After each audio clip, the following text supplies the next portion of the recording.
in the chat, and we will either address them ongoing or at the end of the presentation. We will also provide the materials at the end of this session, but you're also feel free to take screenshots as you so desire. Thank you so much, Miss Jenny Borders. Thank you. Good evening, everybody. Thank you so much for taking the time out of your evening to come and learn a little bit more about the Pasco Middle School Cambridge program. And welcome again to the Pasco Pathways Expo. So if you are attending this session, you're here to learn a little bit more about our program here at Pasco Middle. Our target audience are parents and guardians of students interested in applying for the Cambridge program for the 2021-2022 school year. And you must be part of the PMS Cambridge zone. So this event, again, is designed as a way for you to learn all about the choices available in Pasco County, as well as the options available to at your zone school. So if you haven't already done so, there are other sessions going on later on this evening. And we also have a virtual table, and other schools have virtual tables set up. So if you're interested in more than one program, you're able to stop by there and learn a little bit more about multiple options in Pasco County. So one thing I wanted to share with you are some very important dates, and I will make sure that we visit this slide again at the end. But the Pasco Pathways application window is going to run from January 7th through January 21st. And we will be having a writing sample on January 31st. Once we receive our applicants, you'll get an email from me with more details about the where and the when for that writing sample. Once we have those collected, we'll be notifying our students, our applicants, from February 19th. And you will have until February 28th to either accept or deny your invitation into the program. And then if you have an elementary school student who is also applying, that window is March 12th through March 26th. So if you need help at any time with the application process, that's definitely something that you could contact me about, or even the school that your child is currently attending. They'll have information on how to apply, and I'll give you a little bit more specific detail as we continue on with the presentation. So our Pasco County vision and mission statement are to provide a world-class education for all students so that they are successful in college, career, and life. And we do that with high impact instruction, collaborative culture, and using data-driven decisions to do what's best for our students. And you'll notice as we progress tonight that this mission and vision align very closely with Cambridge's as well. So I just wanted to give you a little bit of background about the Cambridge program. It is affiliated with Cambridge University in England. So you'll see a picture of the school over there on the left-hand side of the screen. The school was formed over 150 years ago, and today we serve more than 8 million students every year in over 160 countries. So it is an internationally recognized program, and we are very, very lucky to have one here at Pasco Middle, and we're very proud of it. So the Cambridge pathway, and this is an international pathway. So any student that is involved in the Cambridge program beginning in primary school, the progression through schooling would look like this. So at San Antonio Elementary, we house our Cambridge primary school on the east side of the county, and we serve students from kindergarten all the way through 5th grade in the core subject areas of English, math, and science. We embed a course called Cambridge Global Perspectives into the social studies curriculum. And because there are so many different social studies around the world, the Cambridge Global Perspectives is something that we can have in common with anyone around the world. And we'll talk a little bit more about what that course looks like as we move into a sample schedule later on.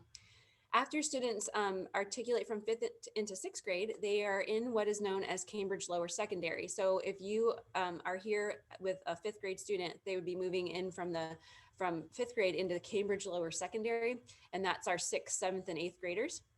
And again, we provide coursework in the area of English, math, science, and global perspectives as well. Now, you'll see this orange box in the next section of the pathway. That's for when the students move on into high school. So that's called Cambridge Upper Secondary. And really what that level of Cambridge does is prepare the students for taking their college level courses once they move into their 10th, 11th, and 12th grade year. So we actually at Pasco Middle School offer some of those Cambridge upper secondary courses in 8th grade. And so when I show you an example schedule in just a second, you'll see where we've kind of started moving some of those courses down to offer students high school credits while they're still in middle school. So one of the things that we try to instill in our teachers and our learners is the Cambridge learner attribute. So you can see on the screen there that they are confidence, responsibility, the being innovative, engaged, and reflective.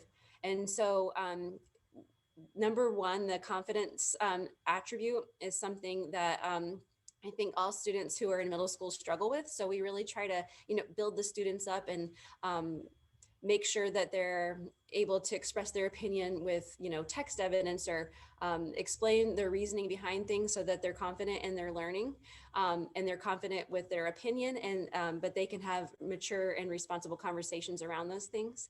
Responsibility is another big one, especially for our 5th graders coming into 6th grade. It's a whole new level of freedom, and with that comes responsibility. So our 6th grade teachers really try to teach the kids responsibility, especially during the first quarter, the responsibility for their grades, responsibility for their behavior. So that's a really big one, especially in 6th grade. Innovative, we want students to think outside of the box. We want them to stretch their brains and come up with things that haven't been thought before. So we really try to provide opportunities for them to participate in activities that allow that. The engagement piece is a super important part of education in general, but our teachers are very good at creating engaging lessons where students are actively participating and they're not just passive recipients of knowledge and information. And then lastly, we like to teach our students how to be reflective. So when they're wrong, why were they wrong? What could they have done differently to have a different outcome? What can I do better next quarter if I want to earn straight A's or whatever it might be? So we talk a lot about goal setting. We talk a lot about looking at how we've done things and how we can improve in the future. So not only are these great learning attributes, but I think these are great life skills too. So what can you expect in a Cambridge classroom? So it is student-centered. So regardless of whether or not we're in a global pandemic, you're going to see the kids having the majority of the lift of the work. So we want them to not sit back and be passive recipients. We want them to work with the knowledge that's being presented by the teacher, and we want them to be actively engaged at all times. So you're going to see a lot of hands-on projects. You'll see a lot of project-based learning, and you also see inquiry-based problems in the classrooms. And so with the restrictions that we have with collaboration, the teachers have been very creative in ways to continue to do these things, even in light of what's happening right now around the world. So regardless of what the situation might be next year, the kids will still be getting these experiences. So one thing to note about our Cambridge curriculum is that we do follow the Cambridge standards, but we also follow the Florida standards. So the students won't be missing out on anything that the state of Florida requires them to have, but we'll embed those Cambridge standards as we go along in the curriculum. So sometimes they might be learning extra things that maybe would come a little bit later in 8th grade for, let's say specifically science. We embed some of those standards in 6th grade. So they'll get an opportunity to see that material more than one time. Our Cambridge lower secondary math and science classes are accelerated. So what that means is that your student will be completing 1.5 years of math and science during 6th and 7th grade. And we do that because we want to give them an opportunity to start taking some high school classes in 8th grade. So our kids will take Algebra 1 if they stay on the accelerated course map, and they will take physical science honors as 8th graders. And again, the global perspective is embedded into social studies. And basically what that is a skills-based course that teaches students how to do research and whether or not sources are valid. And they get to create things in social studies like public service announcements, or they might write a paper, or they might present a project that they've done. So the kids will be presented with a challenge. And they usually in the middle school spend between 9 to 12 weeks working on that challenge. And at the end, they'll have a product to share with each other. So I'll give an example. One year the students did a public service announcement about like pollution. So they look at it on a local level, a national level, and then an international level, and they use research skills to come up with not only talking about the problem, but what is a solution that you could propose. So it's using those innovative thinking skills. And then they actually created iMovies with public service announcements, and they love that course. So this is an important one because it's the only class that they have to pass if they want to get the ACE diploma when they go to high school. So we do offer that all the way from kindergarten all the way up into high school. So one of the other benefits of attending our Cambridge Lower Secondary program is the ability to earn high school credits while you're in middle school. So you'll see on here that the students can earn up to 6 high school credits, but really it could be a little bit more depending on how they accelerate their math. So by the time they reach 8th grade, most of our students, I would say 98% of our students, are in pre-ACE Math 1, which is algebra. They also take pre-ACE geography, which is their social studies class. And even though it does say geography, it is heavy in math and science as well. They take pre-ACE physical science, and then they have an opportunity to take in 7th grade pre-ACE Spanish 1, and then continue on with pre-ACE Spanish 2 in 8th grade. And then also as 8th graders, this is not a Cambridge course, but it is digital information technologies. And that is a high school credit earning course. And the kids also earn a Microsoft certification at the end of that. So those are all the classes that kids typically take. But if your student double accelerates in math, they could potentially earn an additional math credit, pre-ACE Math 2, which is equivalent of geometry. So that is one of the benefits of sticking with the program from 6th grade to 8th grade, is going ahead and kind of getting through some of those credits. So one of the things that Cambridge University offers to its teachers is the opportunity to start familiarizing students with the Cambridge way of testing, which is completely different than what students probably are used to with some of the standardized tests that we give here in the United States. So Cambridge tests are mostly written. So they don't see multiple choice questions. They don't see fill in the blank questions. They'll get a test and they'll have a scenario, and then they have to write to answer the question. So it's a completely different format than what they're used to. So what they offer us in order to get kids ready for those types of tests is they're called progression checks. And teachers can use those formatively at any time during the year. So if they covered a standard in science and they wanted to use a couple of questions from the progression test to kind of get them used to that Cambridge way of teaching and learning, and they added into the test that they already have, they can use it that way. They could use it as kind of like maybe a quarterly assessment if they wanted to do that. But those are, you might hear students talking about that once they reach 6th grade. The other test that we give at the end of 8th grade is called the Cambridge Lower Secondary Checkpoint Exam. And those are unique because we actually get them from England. They send them over and the kids, take the test. Then we bundle them back up and send them back across the sea to be graded. And then when they, around, I would say mid-June or July, we'll get those results back. And they've actually been scored by a Cambridge scorer in England.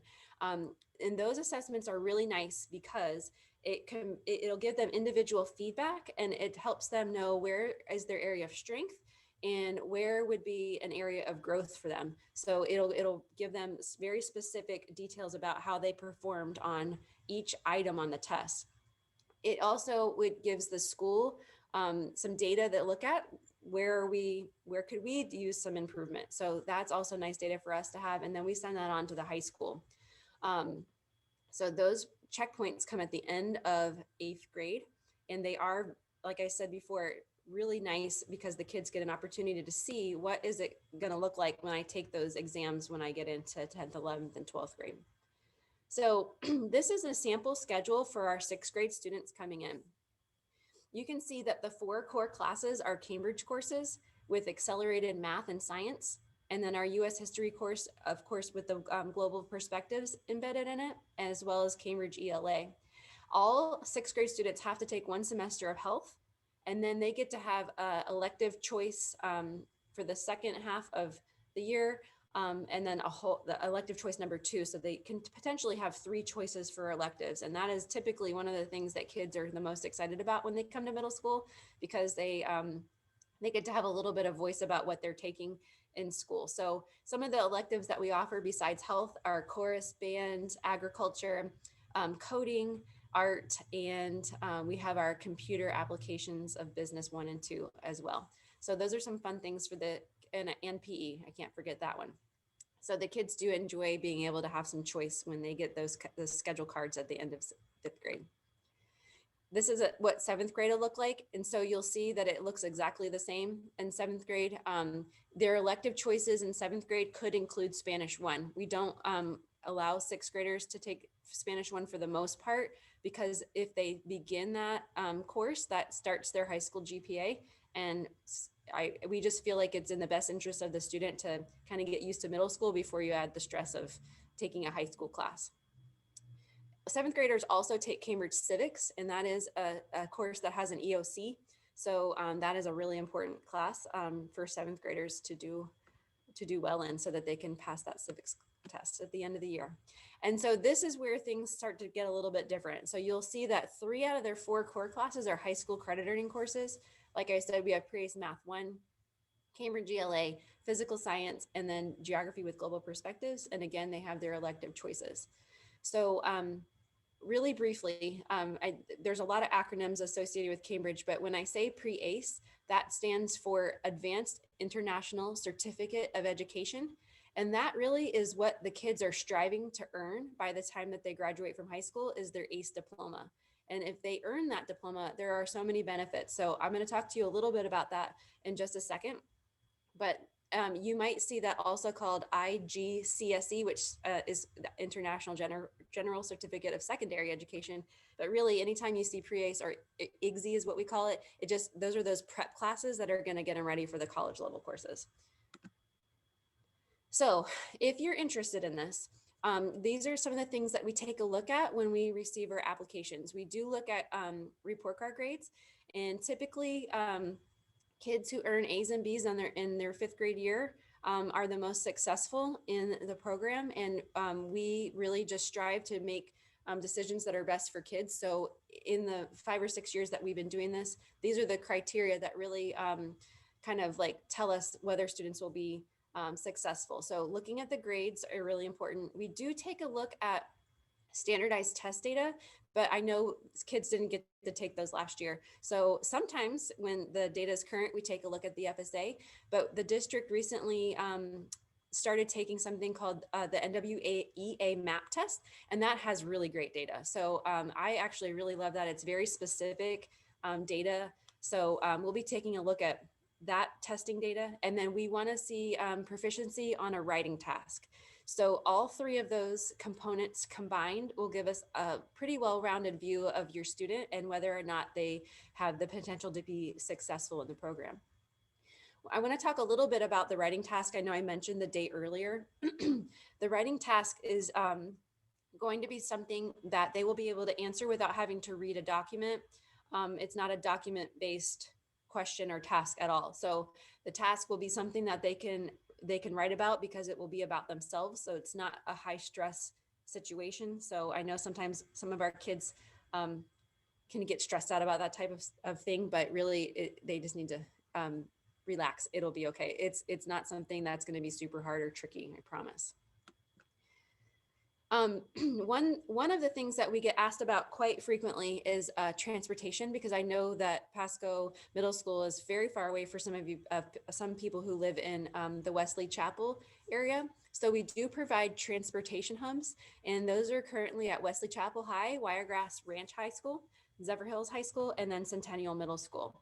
So what you would be responsible for as the parent, or a carpool maybe, is getting your student to that location. And the bus typically comes between 6:35 and 6:45 in the morning.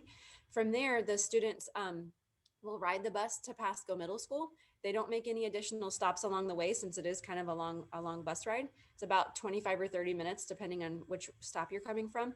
In the afternoon, the kids will get back on the same bus, and they'll be dropped back off at that hub stop around 2:30 p.m. So I do know that that can be right in the middle of the workday for some families. But in the past, we've kind of put together some uh, carpools and things like that. Once you figure out who's attending, it would be something that you could work on with people maybe in the neighborhood. So I do know that is a barrier, but we do have transportation hubs available at those locations. So I'm going to very briefly give you an overview about what Cambridge would look like in high school, because you need to have the why. Why would you want your kid to participate in this program in middle school? Because there is an end result at the end. And so it is nice to see kind of what the progression of that would look like. This is not by any means the presentation that the high school has done. It's just an overview. So if you want a little bit more information about that, I know that they have one more session coming up a little bit later. But one of the nice things about attending Cambridge in high school is that for every exam that the students pass, they earn college credit. So even if they don't earn the ACE diploma, even if they don't pass all 7 exams, they still earn college credit for the exams they do pass. So that is a very nice benefit of continuing on in the program in high school. If the student earns the ACE diploma, which means that they took and passed 7 ACE courses, and they complete 100 hours of community service from the time they're a freshman to the time that they're a senior, then they earn the Florida Academic Scholar Award without a GPA or SAT ACT requirement. And those SAT ACT requirements kind of move up every year, and it makes the scholarship a little bit harder to attain. So this is a very big bonus for students who earn the diploma and complete the community service, because that is a very nice scholarship. So that was definitely something to look forward to. Our program, the courses are weighted for their GPA. So instead of an A being worth 4 points, the A could be worth 4.5 points or 5 whole points. So if your student is looking to earn a really high GPA to get into an Ivy League, or they want to be the valedictorian, these classes would help them kind of get that leg up on everybody else. And then in addition, and this is one of the nicest things I think about the Cambridge program, is that the courses are the choices are flexible. So you could be involved in Cambridge. You could also take dual enrollment classes, and you could also take AP classes. So you can pick and choose as you're going through high school what you want to take, and that is super nice, because at the end of it, you're earning college credit. So some students even accelerate so much that they earn their AA while they're still in high school. It doesn't happen all the time, but it's definitely something kids who are motivated, they could definitely do it if they wanted to.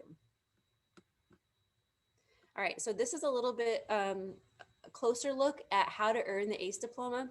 So remember, earlier in the presentation, I was talking about the Global Perspectives course kind of following the kids all the way up through high school.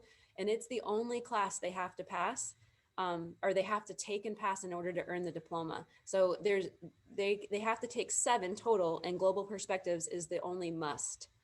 In groups 1 and 2, as you can see on this slide, group 1 and 2 are mathematics and science, and then languages. So students have to have at least 1 credit in math and sciences and at least 1 credit in languages. So that makes up 3. The remaining courses, they can pick and choose. So if they want to take more out of math, or they want to take some out of arts and humanities, or group 4 has some really cool stuff like general paper and thinking skills. Those are really fun classes. They can pick and choose. So it's not a prescribed set of classes that they must take every year. There's a lot of choice there. So the only have to is Global Perspectives, like I said, and then the diploma is 7 credits and 7 exams passed. So that's how you earn it. And the high school has really great counselors and teachers and administrators that can help you navigate that once you get there. But this is just kind of a big picture overview. Like I said, I would put this information back up for you guys again. This is the application and acceptance windows. I will walk you through a little bit on how to get to the application. So if you are if you have a parent portal through My Student, that is how you're going to access your child's application. So the children are not logging in to their account and applying. You have to do it as a parent. So I know in elementary school, you can't see as much information in My Student But as your kids move into middle school, my student's going to be something that you're really going to like because you can look at grades every day if you want to. But when you log into your parent portal, you'll see however many children you have in the Pasco County school system. Click the name of the child that you want to apply, and then it'll take you maybe a minute to complete the application. So you'll choose, there'll be a couple of different questions, and then there'll be a list of all of the programs that are available for students to apply for on the east side of the county. One thing I would like to mention is that um, whatever program you want the most, make sure that's your number one choice, because we have to make plans for class sizes and things like that. So sometimes people would choose accept all of their invitations, and then they would make their decision later. But we've changed the process a little bit so that you have to make your decision up front. So make sure whatever you want the most is what your number one choice is, but you get 3 just in case you don't get your number one. So once that application has been submitted, I will pull a report like January 21st of all the students who have applied, and I'll send out an email about the writing date and all the details about that. There are a few details that are still up in the air right now because of social distancing guidelines. Typically, we do that writing sample in person, but that's not really, it's not being advised right now because of the COVID pandemic. So we're still kind of working through some of those points, and we will let you know more information as the window closes. And then again, when you are notified, you'll be notified on February 19th, and then you have until February 28th to accept. If you get the email and don't accept, then you lose your seat. So it is really important to go ahead and click accept or decline, depending on what you choose, by February the 28th. And if you end up with problems with the acceptance, just send me an email and I'll be happy to walk you through it. And again, I put the elementary school window information down below. That is my contact information. If you send me an email, I will get back to you as soon as I possibly can. You can take a screenshot of that or jot it down if you want to.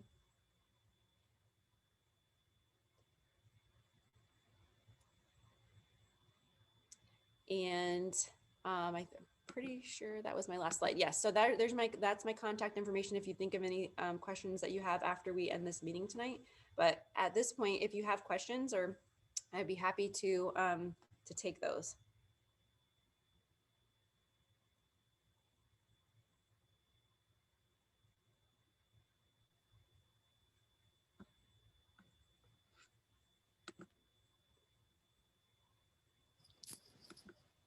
So we are going to stay on the call for anyone that would like to stick around. And if you have any questions, like Ms. Porter said, you can feel free to drop them in the chat. We thank you so much for attending the presentation tonight.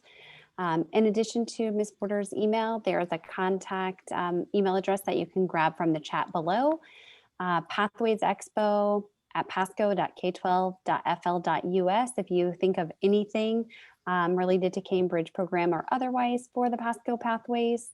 And then also be on the lookout for a survey following this event so we can get some feedback on how we can make it better, things you want to know more about. And additionally, Ms. Borders dropped the slideshow from this evening that you can access and download for viewing to reference for later. So thank you again so much. And we will hold quietly for questions in the chat or otherwise.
Awesome. Thank you so much. So this concludes the session. If you think of any other additional questions at this point, there is a waiting room or question and answer desk that you can go to for Pasco Middle School.